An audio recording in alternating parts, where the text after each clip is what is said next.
Ya, Assalamualaikum warahmatullahi wabarakatuh. Eh, Salam belajar. Jadi pada sesi 2 ini kita akan belajar terkait dengan teori perkembangan manusia. Di sini lebih kita fokuskan kepada perkembangan peserta didik. Ya.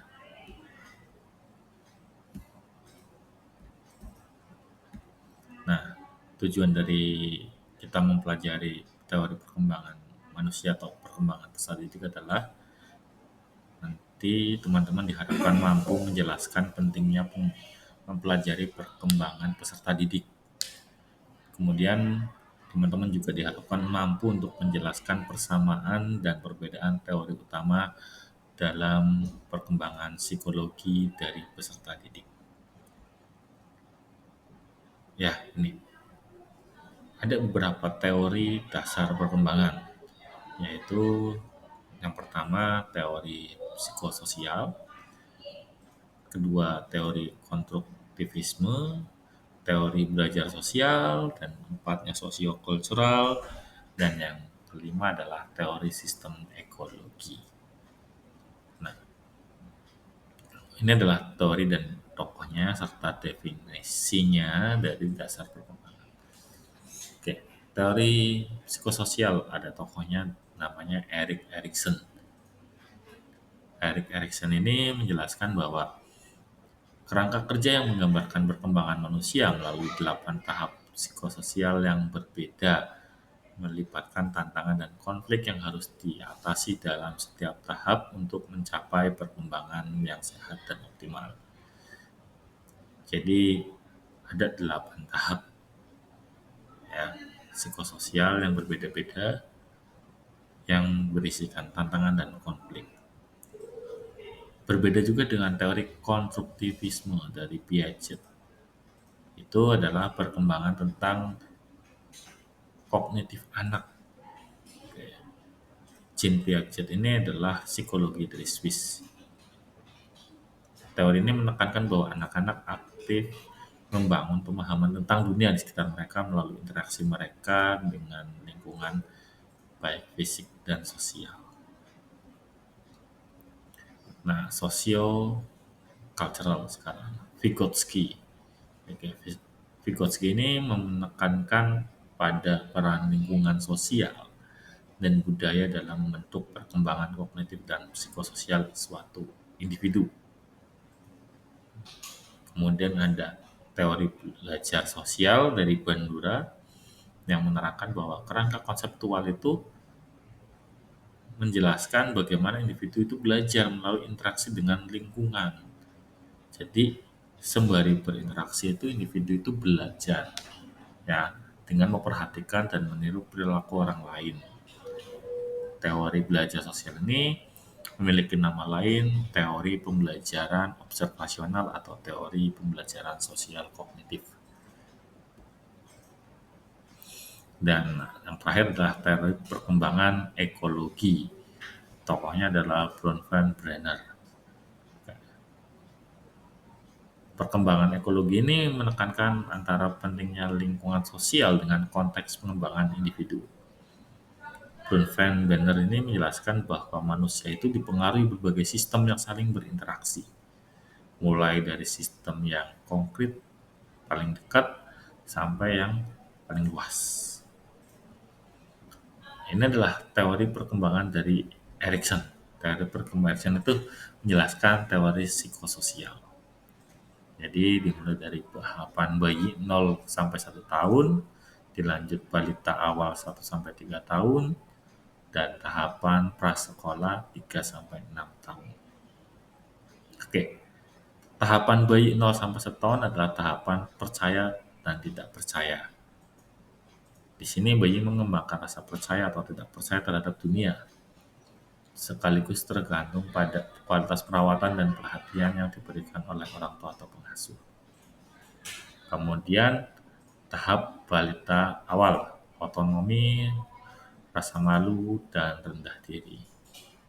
Anak-anak mengembangkan otonomi dan kontrol atas tubuh mereka. Mereka mengalami rasa malu dan rendah diri jika mereka itu diejek atau dikekang oleh orang tuanya. Kemudian ada tahapan prasekolah. Tahapan ini adalah tahapan inisiatif dan rasa bersalah. Anak-anak mulai mengembangkan inisiatif dan menjalani aktivitas, mencoba mengambil inisiatif, dan beberapa konflik mungkin muncul ketika mereka merasa bersalah atas perilaku mereka. Erikson juga menambahkan, ada tahapan pubertas atau 7 hingga pubertas ini, eh, seorang individu atau peserta didik itu menjadi tekun dan rendah diri. Kemudian ada remaja 18 sampai 24 tahun. Remaja mengalami krisis identitas atau mencoba menemukan identitas mereka. Dan mereka mengalami kebingungan identitas.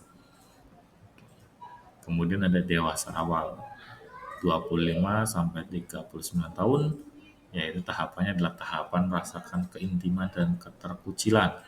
Di sini eh, ternyata menjadi dewasa itu tidak mudah. Ya. Gitu. Orang dewasa tidak lagi berusaha mencari perbedaan, tapi mencari rasa nyaman dari pertemanannya dengan orang lain. Kemudian ada dewasa madya 40 sampai 64 tahun, yaitu produktivitas dan stagnasi. Di umur ini 40 sampai 60 tahun orang dewasa itu fokus pada karir, keluarga, dan kontribusi pada masyarakat. Mereka yang tidak mampu memberikan kontribusi sering merasakan stagnan atau tidak berkembang. Dan tahapan usia terakhir yaitu lansia lebih dari 65 tahun. Adanya ego integritas dan putus asa. Pada tahapan ini, individu mulai mengevaluasi kehidupan mereka, perenungan pencapaian dan kegagalan, dan merasa hidup mereka itu penuh rasa integritas atau belum, serta mengalami perubahan dan bisa mengalami putus asa.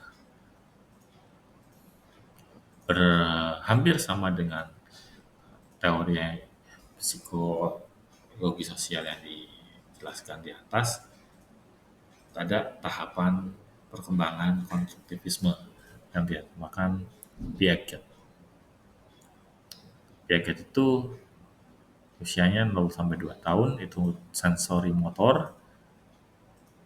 Bayi itu berusaha mengenal dengan indera-inderanya.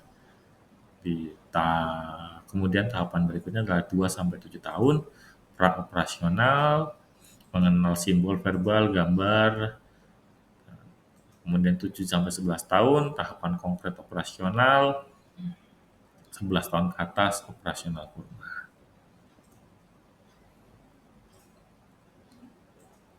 Ada juga teori belajar sosial yang dikembangkan oleh Bandura. Jadi tahapannya tidak berdasarkan umur, tapi ini tahapannya berdasarkan tahapan sosial.